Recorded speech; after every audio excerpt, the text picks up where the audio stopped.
आज के स्पृता पहचान क्लासेस में मैं लेके आई हूँ किसलय भाग 2 class 9th NRB Bihar board के बच्चों का। और यह हमारा मेन हिंदी का 7th का भी चैप्टर है। ठीक है, तो आप दोनों बात का ध्यान रखेंगे। 7 के बच्चे भी इससे लाभ ले सकते हैं। आज हमारा किसलय भाग 2 का अंतिम पाठ 20 यशस्विनी। यशस्विनी का मतलब क्या होता है? जिसे यश प्राप्त हो, प्रसिद्धि प्राप्त हो, जो हर तरह से प्रसिद्ध हो और यश के रूप में, अच्छे रूप में, एक नए नाम के रूप में, बड़े नाम के रूप में। ठीक है, यह एक कविता है और जिसकी कवित्री हैं बेबी रानी। ठीक है, तो बेबी रानी आधुनिक कविता युग की एक प्रमुख कवित्री हैं और इनका विशेष जो जानकारी है वह हमारे साहित्य में उपलब्ध नहीं है। तो यह जान लीजिए सिर्फ क्या बेबी रानी एक आधुनिक युग की एक प्रमुख कवित्री हैं और जिन्होंने बहुत ऐसे प्रकार के, चाहे वह नारियों से संबंधित हो, चाहे वह बाल मन से हो, उन्होंने बहुत सारी कविताएं लिखी। छोटे छोटे वाक्यों का, शब्दों का प्रयोग करते हुए आकर्षक तरीके से उन्होंने कविताएं लिखी है। तो आज के इस क्लास में हम जानेंगे कविता का परिचय और उसके बाद प्रश्न अभ्यास। तो चलिए हम स्टार्ट करते हैं कविता, और इसके माध्यम से बेबी रानी क्या बता रही हैं इस संदर्भ को हम जाने।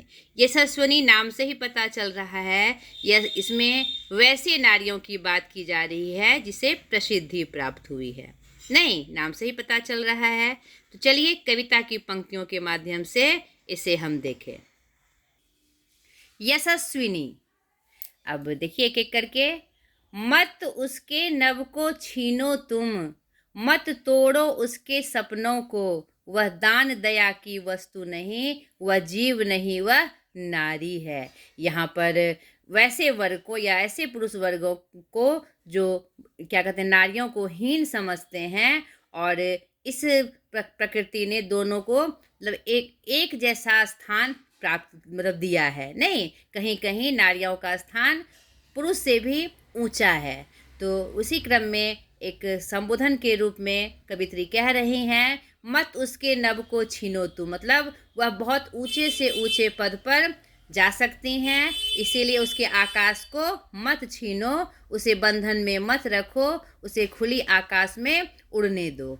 मत तोड़ो उसके सपनों को, उसके भी अपने सपने हैं बहुत कुछ करने के, बहुत ऊंचा तक जाने के, तो उसके सपनों को मत तोड़ो। वह दान दया की वस्तु नहीं, वह जीव नहीं, वह नारी है।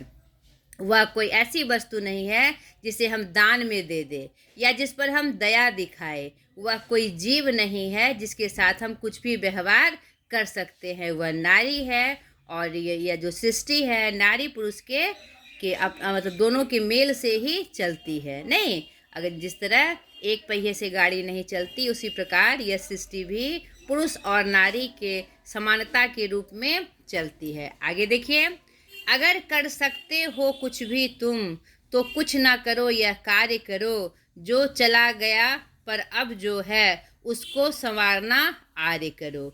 यानी कह रहे हैं कि पहले जो उनके ऊपर बंदिशें लगाई गई थी, जो उनके साथ अन्याय किया गया था, अब जो अगर कुछ करना है उसके लिए, तो जो पहले हमने उसके साथ अन्याय किया या उसमें जो बंदिशें लगाई, उसे जो पूरा खुला आसमान नहीं दिया, अब उसको भूल जाओ। जो चला गया, जो बीत गया, वह वापस नहीं आ सकता। लेकिन अब जो सामने, उसके सामने जो आशाएं हैं, जो एक नया रूप में वो अपना विकास करना चाहती है, अपने आप को संवारना चाहती है, तो उसको संवारने का स्थान दे दो, मौका दे दो।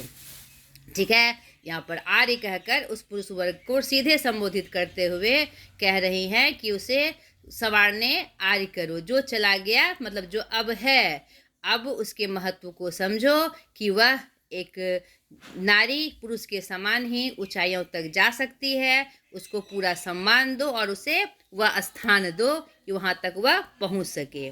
क्या दादी नानी चाची माँ बस यह बनकर है रहने को, निर्जीव नहीं वह नारी है, उसे टेरेसा बन जीने दो।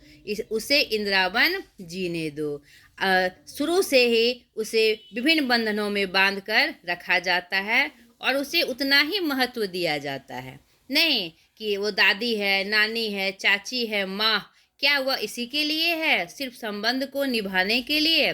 और उस संबंध की आड़ में हम उसके साथ क्या करते हैं?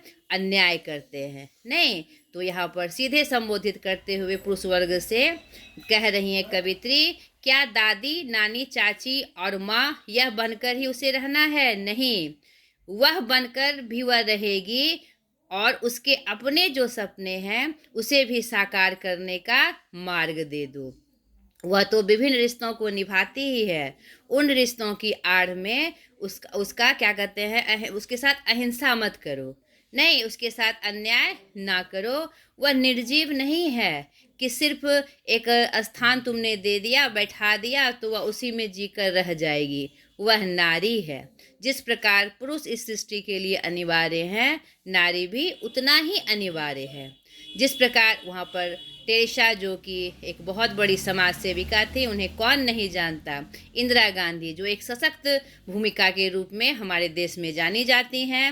नहीं, प्रथम प्रधानमंत्री, महिला प्रधानमंत्री के रूप में जानी जाती हैं। तो अगर इंदिरा कर सकती हैं, टेरेसा कर सकती है, तो और बाकी नारियों में भी वह शक्ति है कि वह देश को संवार सकती है।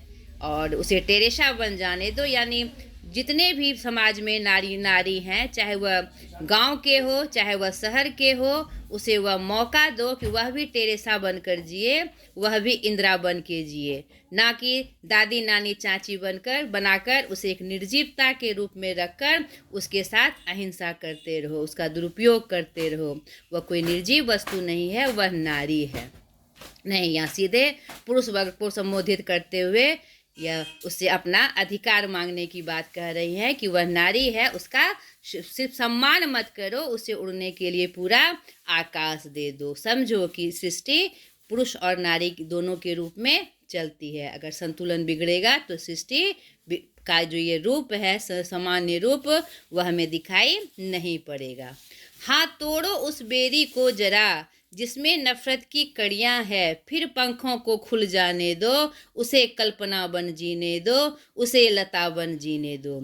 और जो बेड़ियाँ हम उसके ऊपर लगाते हैं, चाहे वह क्या कहते हैं किसी भी क्षेत्र में हो, चाहे पढ़ाई के रूप में, रिश्तों को निभाने के रूप में, या पुरुष वर्ग का अपना आधिपत्य दिखाते हुए हम जो बेड़ियाँ उस पर लगाते हैं, वो जिससे कि नफरत होती है। नहीं, वह बोल ना सके, वह कह ना सके, लेकिन नफरत की कड़ियाँ अपने आप खुलती चली जाती है। तो फिर उसे तोड़ो, उसे जरा तोड़ो। अगर एक स्वच्छ समाज की स्थापना करनी है तो नारियों को बराबर का स्थान मिलना चाहिए। सबसे प्रथम उसे वह स्थान उसे अपने घर से मिलना चाहिए। वह सम्मान के योग्य है, उसे सम्मान दो और उसे नफरत की निगाह से मत देखो। वह नारी है, वह कोई खरीदी हुई वस्तु नहीं है। फिर पंखों को खुल जाने दो। और वह हर एक नारियों के लिए, हर स्त्री वर्ग के लिए खुलकर कहती हैं कि सब में अपने अपने कुछ गुण होते हैं और उसको मतलब खिलाने के लिए उसे रास्ता चाहिए होता है। तो उसको पंखों को खुल जाने दो, उसे पूरा आकाश दो ताकि वह ऊंचाई तक पहुंच सके। जिस प्रकार की कल्पना चावला पहुंची, अंतरिक्ष तक पहुंच गई। लता मंगेशकर, उनका नाम कौन नहीं जानता है। आज पूरी दुनिया उनके नाम को जानती है। उन्होंने जो स्थान प्राप्त किया वह समाज की कोई भी स्त्री प्राप्त कर सकती है। इसीलिए उन लड़कियों को, स्त्रियों को आगे बढ़ने का भरपूर मौका देने की बात यहाँ पर कवित्री कह रही हैं। पग नुपुर कंगन हार नहीं, तुम विद्या से श्रृंगार करो, तुम खुद अपना सम्मान करो, अपना नारीत्व स्वीकार करो। यहाँ पर कवित्री नारियों को संबोधित करते हुए कहती हैं कि तुम श्रृंगार की वस्तु नहीं हो और ना ही तुम्हारा काम सिर्फ श्रृंगार करना है। पैरों में नुपुर बांधना, पायल बांधना, हार कंगन पहनना, ये तुम्हारा ये तुम्हारा मेन उद्देश्य नहीं है। वह प्रकृति ने तुम्हें जिस रूप में निखारा, उस रूप में श्रृंगार करना अच्छी बात है, लेकिन वहीं तक रहकर उसी श्रृंगार को अपनी नियति समझ लेना यह गलत है। तुम्हें अपना श्रृंगार विद्या से करना चाहिए, यानी हर क्षेत्र में ज्ञान को प्राप्त कर कर तुम उसे अपने शरीर को सजाओ, तब तुम्हें अपना सम्मान प्राप्त होगा। तुम खुद अपना सम्मान करो, दूसरा कोई तुम्हारा सम्मान करने वाला नहीं है। जब तुम खुद अपना सम्मान करने लगोगे तो सामने वाला भी तुम्हारा सम्मान अवश्य करेगा। अपना नारीत्व स्वीकार करो। नारीत्व एक बहुत बड़ी विधा है। नहीं, नारी बनना बहुत आसान नहीं है। प्रकृति ने उसे ऐसा रूप प्रदान किया है कि वह हर तरह से सारी भूमिकाओं को निभाती है, और यह मान पुरुष वर्ग दे चाहे ना दे, तुम्हें यह स्वीकार करना होगा कि तुम्हारी जो भूमिका है इस पृथ्वी पर सर्वोत्तम है।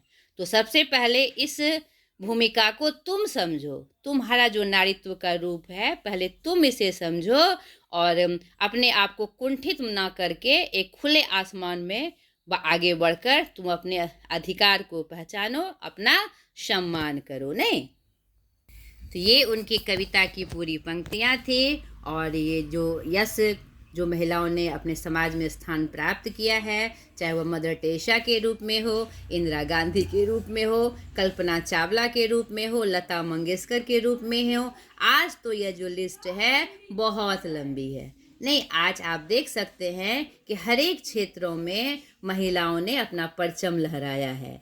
तो इस कविता के माध्यम से कवित्री विरोधी शक्तियों को बढ़ावा नहीं दे रही है। यहाँ पर जो स्थान मिलना चाहिए महिलाओं को, उसके लिए वह संबोधित कर रही है उस पुरुष वर्ग को जो उसका सम्मान देना नहीं चाहते। नहीं चाहने का मतलब है कि क्या कहते हैं, परिस्थितिवश उन्हें यह बताकर कि उसका ये काम नहीं है, उसे ये काम करना चाहिए, अपनी मानसिकता को बदल दे।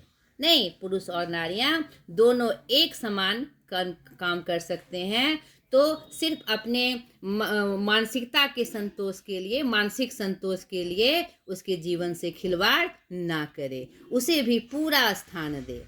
ठीक है, इसी संदर्भ में यह कविता आई है। अब चलिए इसके प्रश्न अभ्यास को हम देखें कि कौन सी बात यहाँ पर और बताई जा रही है और कौन से संदर्भ आपको समझाए जा रहे हैं। प्रश्न अभ्यास पाठ से इन पद्यांशों के अर्थ स्पष्ट कीजिए। पग नुपुर कंगर हार नहीं, तुम विद्या से श्रृंगार करो।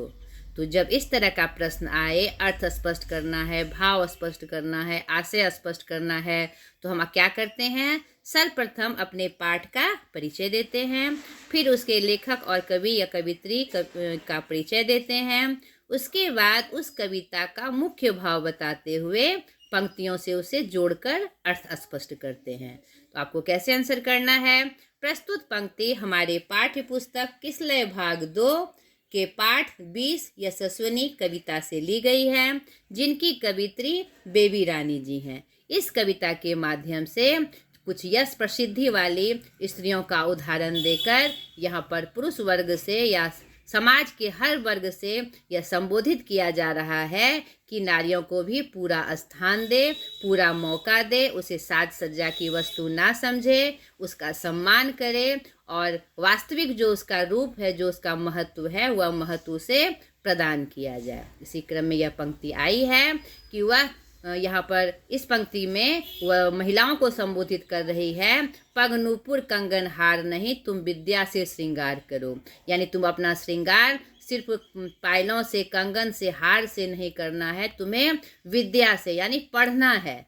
तुम्हें पढ़कर ज्ञान प्राप्त कर कर अगर तुम ज्ञान प्राप्त कर लेते हो तो तुम्हारा जो यश फैलेगा, यश बढ़ेगा, उससे तुम्हारा पूरा रूप खिल उठेगा। जिस तरह श्रृंगार करने से स्त्रियों का रूप खिल उठता है, अगर हम विद्या रूपी ज्ञान से अपना श्रृंगार करें तो हमारा रूप और भी खिल उठेगा, पूरे विश्व में खिल उठेगा। ख नंबर, वह दान दया की वस्तु नहीं, वह जीव नहीं, वह नारी है। प्रस्तुत पंक्ति हमारे पाठ्य पुस्तक किसलय भाग 2 पाठ 20 यशस्विनी कविता से ली गई है, जिसकी कवित्री बेबी रानी जी हैं। इस कविता के माध्यम से कुछ यश प्रसिद्धि प्राप्त करने वाली महिलाओं का जिक्र किया गया है और समाज के हर वर्ग से यह संबोधित करते हुए जो महिलाओं का स्थान है उसे प्राप्त करने की विनती की गई है। और उसी क्रम में यह पंक्ति आई है कि वह दान दया की वस्तु नहीं है। अगर कोई उसे दान दया की वस्तु समझता है किसी नारी को, तो यह गलत है। वह कोई दान या दया की वस्तु नहीं है उसकी उसे रखकर हम घर में एक उस पर दया दिखाए। नहीं, वह कोई जीव नहीं है कि उसके साथ हम पालतू जैसा व्यवहार करें। वो कोई पालतू कुत्ता, बकरी, गाय, घोड़ा नहीं है उसके साथ हम पालतू जैसा व्यवहार करें। वह नारी है, उसका अपना अस्तित्व है, उस अस्तित्व का सम्मान करना सीखिए। गौ नंबर, उसे टेरेसा बन जाने दो, उसे इंदिरा बन जीने दो। ठीक है, प्रस्तुत पंक्ति हमारे पाठ्य पुस्तक किसलय भाग 2 पाठ 20 यशस्विनी कविता से ली गई है, जिसकी कवित्री बेबी रानी जी हैं। इस कविता के माध्यम से कुछ प्रसिद्ध महिलाओं का नाम लेकर महिलाओं को जो स्थान समाज में प्राप्त होना चाहिए, हर क्षेत्र में, चाहे वह शिक्षा का क्षेत्र हो, रोजगार का क्षेत्र हो, पारिवारिक क्षेत्र हो, सामाजिक क्षेत्र हो, उसमें सम्मान देने की बात कही गई है। पुरुष के जैसा ही उसका स्थान उसे प्राप्त होना चाहिए, क्योंकि उसकी भूमिका समाज में उसी के बराबर की होती है। तो उसी क्रम में यह पंक्ति आई है कि उसे जो दान की वस्तु मत समझो, उसे तुच्छ मत समझो, उसे भी टेरेसा बन जीने दो। यानी मदर टेरेसा जो एक बहुत बड़ी समाज सेविका थी, उन्होंने जीवन पर्यंत समाज सेवा का काम किया, अपना नाम कमाया, प्रसिद्धि पाई। इंदिरा गांधी जो प्रथम महिला प्रधानमंत्री हैं, तो उन्हें उनसे मौका दिया गया तो उन्होंने ऊंची आसमान पर अपना कदम रखा, प्रधानमंत्री बनकर देश को दिखाया। नहीं तो उसे भी वैसा हर स्त्रियों को, हर लड़कियों को ऐसा बनने का मौका दिया जाना चाहिए। ठीक है, आगे देखिए पाठ से आगे, समाज में लिंग भेद को मिटाना क्यों जरूरी है, इसको मिटाने के लिए आप क्या क्या कर सकते हैं। तो आपकी व्यू पूछे जा रहे हैं कि क्या करना चाहिए। समाज में अगर लिंग भेद नहीं मिटेगा तो यह जो सामाजिक विषमता है वह कभी दूर नहीं होगी। पुरुष को अगर स्त्रियों को पुरुषों से अगर हीन समझा जाएगा तो समाज की जो बागडोर, जो दोनों को बराबर स्थान पे प्राप्त होनी चाहिए थी, वह नहीं होगी। समाज हमेशा सामाजिक विषमता और आर्थिक विषमता में जूझता रहेगा और एक सशक्त और स्वच्छ समाज का निर्माण नहीं हो सकेगा, क्योंकि इसमें समाज में महिलाओं की भूमिका भी उतनी महत्वपूर्ण होती है जितने एक पुरुष की। एक महिला के बिना समाज का कोई भी काम नहीं चल सकता। वह खुद एक जननी है, अगर वह जननी बनकर वह जन्म ही ना दे, बच्चों को जन्म ही ना दे, तो संसार ही आगे नहीं बढ़ सकता। इस महत्व को समझना है और यह इस लिंग भेद को मिटाना हमारे समाज में बहुत आवश्यक है। दूसरा, समाज में स्त्री एवं पुरुष में भेदभाव किन किन रूपों में दिखाई देता है, इसे समाप्त करने के लिए क्या क्या किया जा सकता है। तो समाज में हर एक घर में आपको स्त्री और पुरुष में जो भेदभाव है वो स्पष्ट रूप से आपको दिखाई पड़ जाएगा, चाहे वह शिक्षा का क्षेत्र हो, चाहे रोजगार का क्षेत्र हो, चाहे घरेलू काम में हो या फिर किसी फैसले में हो। आप वहाँ पर आपको नज़र आ जाएगा कि स्त्रियों से ज़्यादा पुरुषों को महत्व दिया जाता है, और ये हमारी छोटी मानसिकता का परिचायक है। नहीं, अगर हम उच्च मानसिकता रखते हैं तो फिर ये भेदभाव हम नहीं करते। आज शहरों में इसकी स्थिति थोड़ी सुधरी है, लेकिन गांवों में, छोटे क्षेत्रों में यह स्थिति आज भी बरकरार है। तो इन्हें समाप्त करने के लिए हमें यह समझना पड़ेगा कि स्त्री और पुरुष दोनों बराबर हैं, दोनों समाज में अपना नाम कमा सकते हैं, चाहे वह कोई भी क्षेत्र हो उसमें आगे जा सकते हैं, हर तरह से एक दूसरे का साथ दे सकते हैं, और ऐसा अगर हो जाता है तो एक सशक्त समाज का निर्माण हम कर सकते हैं। तीसरा, समाज में भ्रूण हत्याएं हो रही है, लगातार महिलाओं की संख्या में कमी हो रही है। लोग लड़के की कामना करते तो लड़कियों को दोयम दर्जे के नागरिक के रूप में रखा जाता है। वर्तमान समय में कमोवेश नारी की यही स्थिति है। इस परिदृश्य को ध्यान में रखकर एक स्वरचित कविता का निर्माण करिए। वास्तव में यह सच है कि आज भी क्या कहते हैं, जब बच्चों की कामना की जाती है तो पहला लोग यही सोचते हैं कि मुझे बेटा हो, और इस मानसिकता को झुटलाया नहीं जा सकता। आज भी कोई स्त्री जब गर्भवती होती है तो उसकी इच्छा पूछी जाए, खुद उसकी इच्छा पूछी जाए, उसके पीछे का कारण जो हो, तो सभी के मन में एक बेटा होने की कामना आपको दिखाई पड़ेगी, जो हमारे समाज के लिए अच्छा नहीं है। नहीं, एक स्त्रियां सब कुछ कर सकती है, एक दोहरी भूमिका निभाकर भी वह सशक्त समाज का निर्माण करती है, लेकिन ये अवहेलना क्यों? तो इस संदर्भ में आपको एक कविता बनाने की बात कही गई है, तो आप उसका निर्माण करिएगा। अब देखिए, व्याकरण में निम्नलिखित शब्दों के विलोम शब्द लिखिए। विलोम मीन्स क्या होता है? उल्टा। ठीक है, जो शब्द दिए हैं उसका उल्टा आपको लिखना है। तोड़ो, जोड़ो। नफरत, प्रेम। हाँ, नफरत मीन्स घृणा होता है, किसी से घृणा करना। स्वीकार, अस्वीकार। स्वीकार मतलब एक्सेप्ट, किसी को मतलब रखना कि हाँ स्वीकार करना। संवारना, नहीं, संवारना का उल्टा क्या होगा? बिखेरना। ठीक है। सम्मान, अपमान। सम्मान मतलब किसी को मान देना, अपमान मतलब उस पे क्रोध करना, नहीं, उसका क्या कहते हैं, अपमान करना। ठीक है। दया, दया, किसी दया का उल्टा क्या हो जाएगा? घृणा। ठीक है, किसी पे दया दिखाना, जिससे घृणा करना या क्रोध करना, दोनों हो सकता है। तो अब आगे देखिए, और व्याकरण पोर्शन में और क्या कहा गया है। दिए गए पुल्लिंग शब्दों को स्त्रीलिंग शब्द लिखिए। तो आपने लिंक पढ़ा है, मैंने लिंक का वीडियो डाला हुआ है। लिंक क्या बताता है कि वह स्त्री जाति का है कि पुरुष जाति का है। और हिंदी में क्या कहते हैं, निर्जीव वस्तुओं के लिए भी स्त्रीलिंग और पुल्लिंग शब्दों का प्रयोग किया जाता है। तो यहाँ पर स्त्रीलिंग शब्द लिखने की बात कही जा रही है। अभिनेता, अभिनेता का स्त्रीलिंग क्या होगा? अभिनेत्री। लेखक, लेखिका। अध्यापक, अध्यापिका। नेता, नेत्री। छात्र, छात्रा। नर, नारी। यह भी आपका कंप्लीट हुआ। कुछ गतिविधि हैं जो आपको करने के लिए कहा गया है, तो ये आप खुद से करिए। इसमें कोई विशेष बात नहीं है। इसमें नुक्कड़ नाटक समाज में कुछ करने की बात कही गई है, और कुछ भारतीय नारियों की जो जिन्होंने विभिन्न क्षेत्रों में अपना परचम लहराया, उसके बारे में बताया जा रहा है। आपको भी अपने अभिभावकों की सहायता से और भी जिस क्षेत्र में नारी ने यश पाया है, प्रसिद्धि पाई है, उसका आपको एक चार्ट बनाना है। ठीक है। एक गतिविधि है, जूते की दुकान में जाकर बनाकर रंग का उपयोग में लाई गई सामग्री का जानकारी एकत्रित करके नीचे प्रश्नों के जवाब दीजिए। क्या लड़के तथा लड़कियों के जूते, चप्पल तथा सैंडलों में अंतर है? यदि हाँ, तो ये अंतर कौन कौन से हैं? ये आप खुद से करिए, तो आपको समझ में आएगा कि ये गतिविधि आपसे क्यों कराई गई। यह आपके मानसिक विकास को दिखाने के लिए की गई है, तो ये आप जरूर करिएगा। तो चलिए, यह पाठ आपका यहीं पर समाप्त होता है। अगले वीडियो में फिर एक नए पाठ के साथ मैं हाजिर होंगे। आप खूब पढ़िए, खूब मन से पढ़ाई करिए। कोई दिक्कत हो तो मुझे कमेंट करके ज़रूर बताइए। बाय।